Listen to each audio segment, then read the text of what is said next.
let's take a look at our top selections for Hi, everybody. Dan Illman, Mike Beer. One of the centerpieces on a stakes-laden Saturday card at Pimlico is the Federico Tesio Stakes for 3-year-olds going a demanding distance of 1.1 miles. Before we get to the analysis, let me remind you to head on over to DRF.com and get the first look at the Kentucky Derby Contender PPs. They're available now, exclusively in Kentucky Derby packages.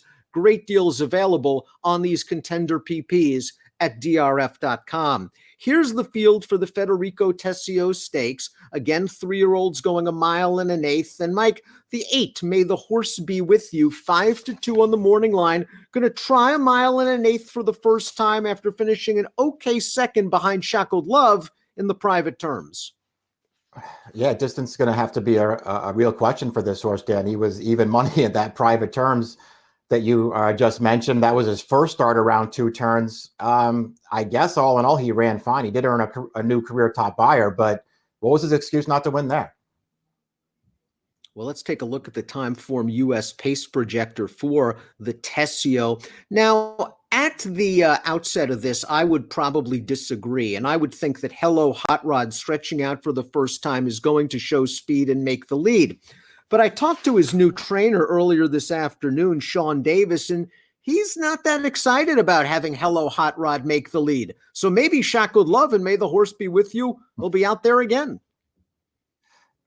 Yeah. All right. Why would you stretch a horse out around 2 turns that has sprint speed and not use his speed? That usually works out really well.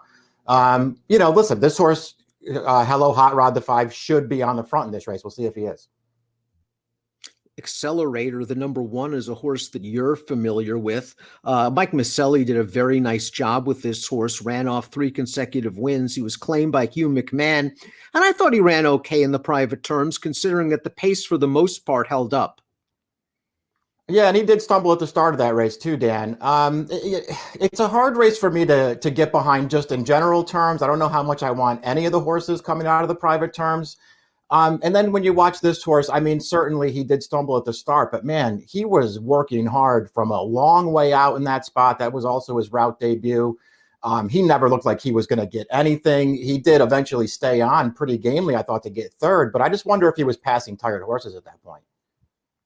The number 2, Tis Mandate, has been a source of optimism and frustration for his connections. He has ability. He's also very green. He can't get out of his own way leaving the gate and usually falls far behind, as he did in this race, the Miracle Wood on February the 20th, going a 1-turn mile. Now, he is far, far behind turning into the stretch, but he's going to come with a solid run to finish second behind May the Horse Be With You, despite finishing up on his wrong lead. Maybe the addition of blinkers will A, allow him to focus better and take some of that greenness away, and B, get him into the race earlier. The distance, I don't think, will be a problem. Yeah, he certainly needs to figure this thing out and get himself more focused early in the race. You're right. He seems to cost himself any chance he has to win these races right at the start. He has no speed at all. It's generally not something that you want to be doing, Dan, is taking these horses with no speed as they stretch out in distance. We'll see if he can keep closer. He does have some talent.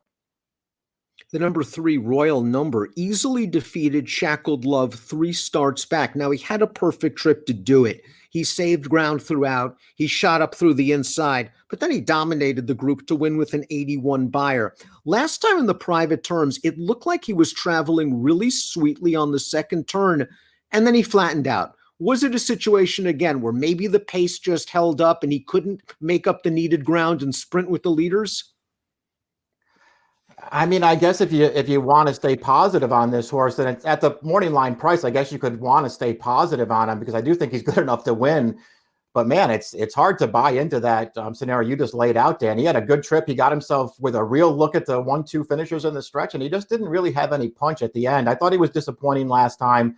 I did like his win around 2 turns, 3 starts back, although, as you mentioned, he got a great ride that day. I could go either way on this horse. If he's going to be around the 6-1, though, I want to use him.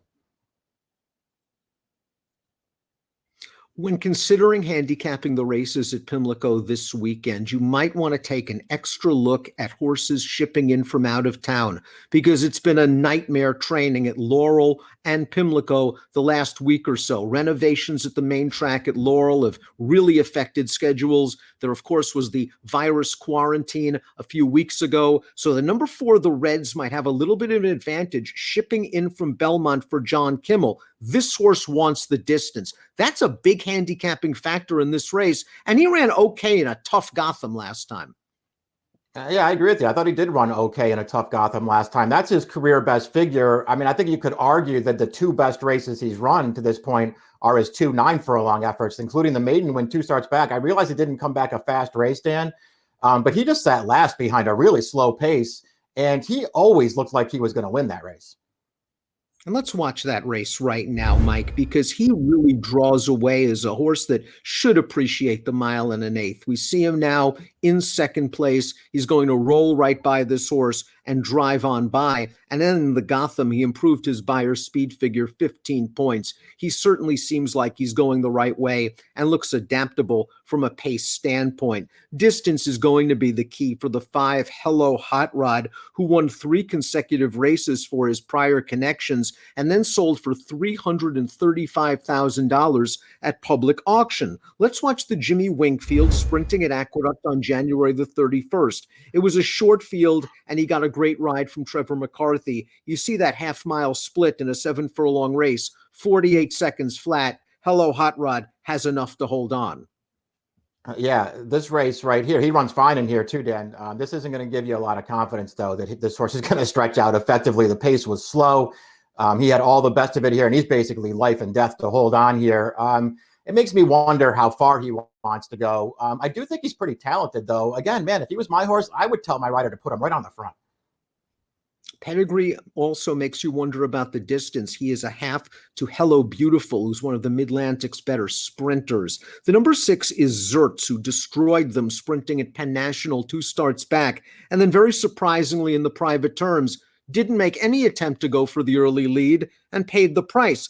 He actually ran pretty well, all things considered, but I think he can get a heck of a lot closer to the pace if need be.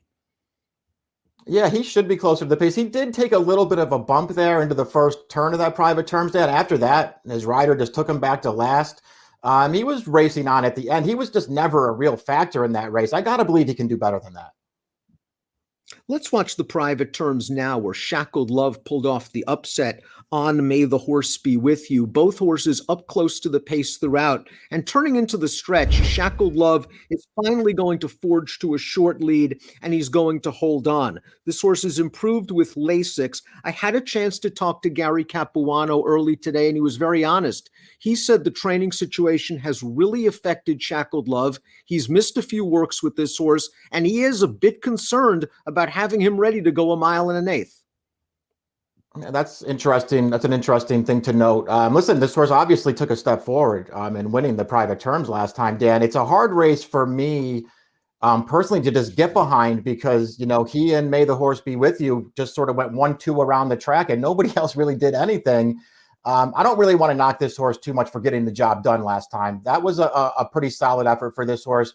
He was a huge price that day. He'll be a fraction of that price on Saturday. So, you know, we'll see what he does. I'm not going to knock him. I just don't know if I want to bet him. Let's take a look at our top picks in here. May the Horse Be With You has been very consistent. I think he's going to be fairly aggressively ridden from the outside post to gain good position. I want to see him do it at 1 1/8. You're going with a horse that you know can do it at 1 1/8, and that is the Reds. Yeah, I like that about him. I like that his 2 best races are probably the 2 9-furlong races. I mean, going back to December, Dan, he finished, you know, a few lengths behind Risk Taking. If he can run a race like that, it feels like he's in a pretty good spot here. I filed my picks of Shackled Love before I got a chance to talk to Capuano this morning. I don't feel as confident as I did when I was handicapping the race, but I still think the horse is plenty good and he has some tactical speed. And he might drift. 9-2 on the morning line is fair, but he won't be 21-1 as he was last time out. Really interesting edition of the Federico Tesio. We'll see if the Reds is the goods. He's 4-3-8-7 for Mike, 7-8-3-1 for me. Best of luck.